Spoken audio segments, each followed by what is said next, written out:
سلام بچه‌ها، من پویا ارشدی هستم. امروز یه ویدیو خیلی خفن واسهتون گرفتم پر از نکته‌های کاربردی. آقا بارها دیدیم که صاحبین سگ و گربه یه سری کارهایی تو کلینیکای دامپزشکی انجام میدن که خودشون با دستای خودشون حیوانشون رو به چخ می‌دن.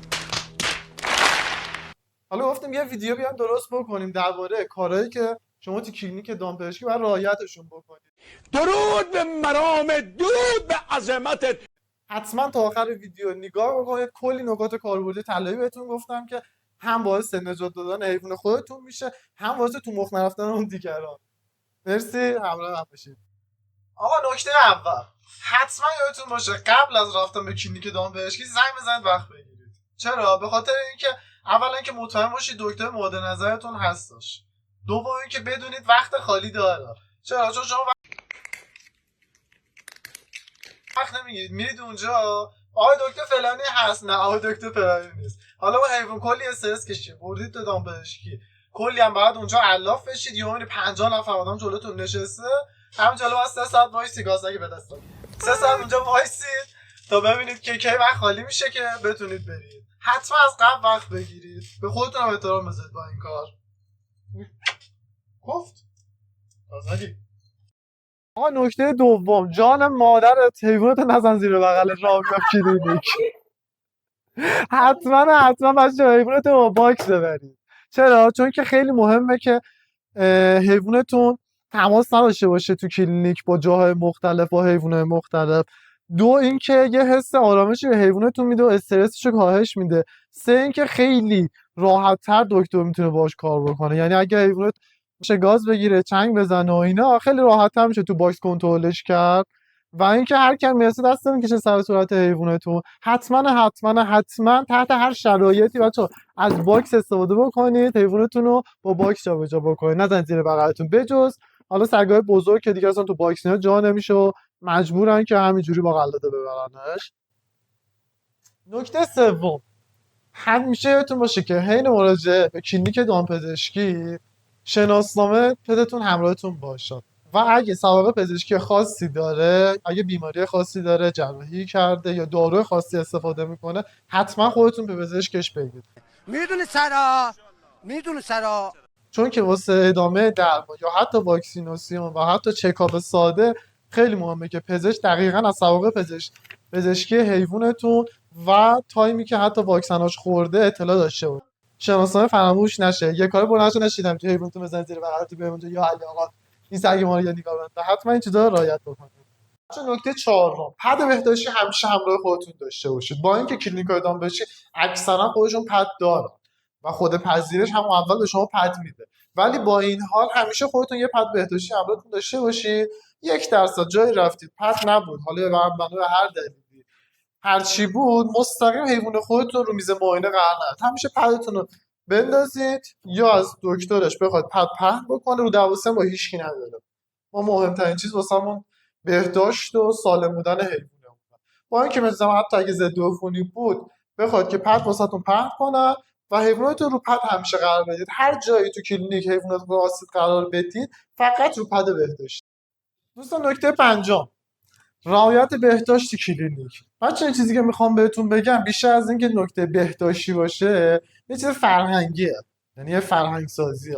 دوست عزیز وقتی که میری کلینیک با اینکه نباید حیوانات رو زمین قرار بدی، ولی که به هر دلیلی حیوانات گذاشتی رو زمین و کار خرابی کرد، پیپی کرد، سعی کن خودت جمعش کنی. خیلی واقعا زشته که ما حیوان اونا یه جای عمومی بریم، مثل حالا کلینیک، پارک یا هر جای دیگه، خب و حیونا برین اون وسط همینجوری ول کنیم بریم. مثلا میاد حیوانش ریده اون گوشه، ای ما ببخشید کسی اینجا پیپی کرده، ما ببخشید که جمعش کن. زشته یه نفر دیگه بخواد بیاد انا حیونا تو رو پاک کنه. حالا با اینکه همه جا بالاخره شاید اصلا هر جا بگید طرف بگه نه نیازی نیستش، مثلا یه نفر میاد جمع کنه، ولی یاد بگیریم مسئولیت حیوان خودمون رو قبول بکنیم. اگه جایی کار خرابی کرد حتما بچه خودتون جمعش کنید، اینجوری نباشه بده رو پیپی نباید بمونه اونجا. اصلا نباشه.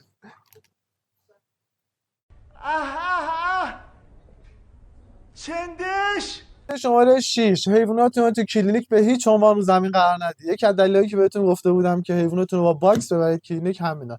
به جز سگای بزرگ، به جز اون اگه سگ کوچیک دارید، اگه گربه دارید، به هیچ عنوان حیواناتتون رو زمین نذارید. نبرید اونجا بگید وای یه جسی آوردن داره بازی میکنه، بذار بیارم بوش کنه فلان. اصلا نذارید رو زمین دامپزشکی بچه‌ها نهایت آلودگی و کثیفیه. به هیچ عنوان رو زمین قرار ندید.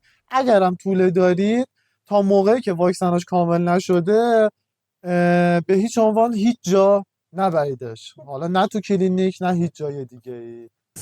اردبیل اومدم اینوری میریم. اینوری به کجا میره؟ والا نمیدونیم، نرفتیم چه ببینیم، حالا بریم ببینیم چی میشه دیگه. حالا فیلم میگیریم ها. بلو بلو. خب بچه ها، نکته هفتم، خواهشاً لطفاً تو بحث درمان حیوانات دیگر دخالت نکنید. بچه ها خیلی خوبه که آدم میره کلینیک و میره حالا جای مختلف، حالا اجتماعی باشه، با آدم مختلفی هم صحبت بشه، دوست بشه، ولی ناموساً تو بحث درمانی اصلا دخالت نکنه. طرف مثلا میره کلینیک با یکی مثلا هم صحبت میشه، حالا اگه مریض فلان بیسا فلان مریضی گرفته، من شوهر خاله عمه ننه نمیدونم مام بزرگم تو دهات شهریار مثلا پرورش سگ داره، گفته که آره واسه فلان مریضی امرنسا رو مثلا خورد کنید، نمیدونم چون رو بده بالا قیف بریزون تو و نمیدونم چی رو اسنیف کن بریز تو دماغش این خوب میشه. آقا نکنید. تو بحث درمانی اصلا فقط کار دکتره، نه هیچ بنی بشری دیگه. هیچ کس دیگه حق اظهار نظر و دخالت تو بحث درمانی رو به هیچ عنوان نداره. و اینکه یه نکته دیگه که یادم داشت میرفتش، اینکه چیه بابا تو هم میخوای بیا اوی این فضولم میخواست بیاد اون در رفت. خب یک این که چیزم یادم رفت اصلا چی میخواستم بگم. چی بود؟ 2 hours later. آها یکی این که اگه یه وقت دیدید که کسی مثلا رفتید کلینیکی جایی دیدید مثلا یکی حیوانش حالا یه بیماری داره یه چیزی کمکاری کرده، خب اینجوری نشه فاز بگیر روی یارو، وا حیوانه مگه حواست نبود رفتی بیرون دعوا کرده زخم شده اونجوری شده اونجوری شده. یارو اصلا اولا که اصلا به ما ربطی نداره، به هیچ کی ربطی نداره. دوم اینکه وحشی، دوم اینکه یارو اعصاب نداره میزنه هشتگ پشتگتون رو یکی میکنه. کلا سرتون تو کار خودتون باشه همه جا، حالا نه کلینیک، کلا سرتون تو کار خودتون باشه، فضولی نکنید تو کار دیگران، تو زندگی بقیه دخالت نکنید. بحث درمان هم که اصلا از همش مهمتره دیگه. مرسی. خب بچه نکته شماره 8، ما همه دست زمین کله‌ای اومدیم اینو بهتون بگیم. آقا توی کلینیک خواهشاً هیجان خودتون رو کنترل کنید، به حیوان دیگران دست نزنید. نزنی یا؟ بزنم نه نزنی یا؟ تو خدا نه مامان جان. حتی اگه حیوان خودتون مطمئن بودید سالمه، حیوان شخص هم مطمئن بودید سالمه، باز با این حال به حیوان دیگران دست نزنید، چون که با همین دست دادن ساده با یه نماز ساده میتونه کلی بیماری جابجا بشه و انتقال پیدا کنه. توی خارج از فضای کلینیک هم اگر خواستی، یعنی فرهنگی که باید جا بیفته، اگه خواستی به حیوان کسی دست بزنید حتما قبلش اجازه بگیرید ازش، مگه نه؟ اجازه بگید آقا اجازه میدیم ما به سگ دست بزنیم، به گربه دست بزنیم، حالا یا هر حیوان دیگه.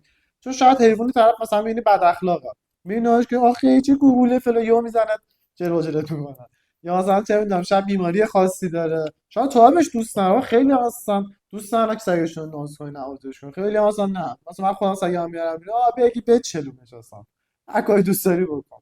آره به حیوان دیگران هم دست نزنید. بچه‌ها همگی خداحافظی کن. لیلی اونجا خداحافظی کن. خداحافظ.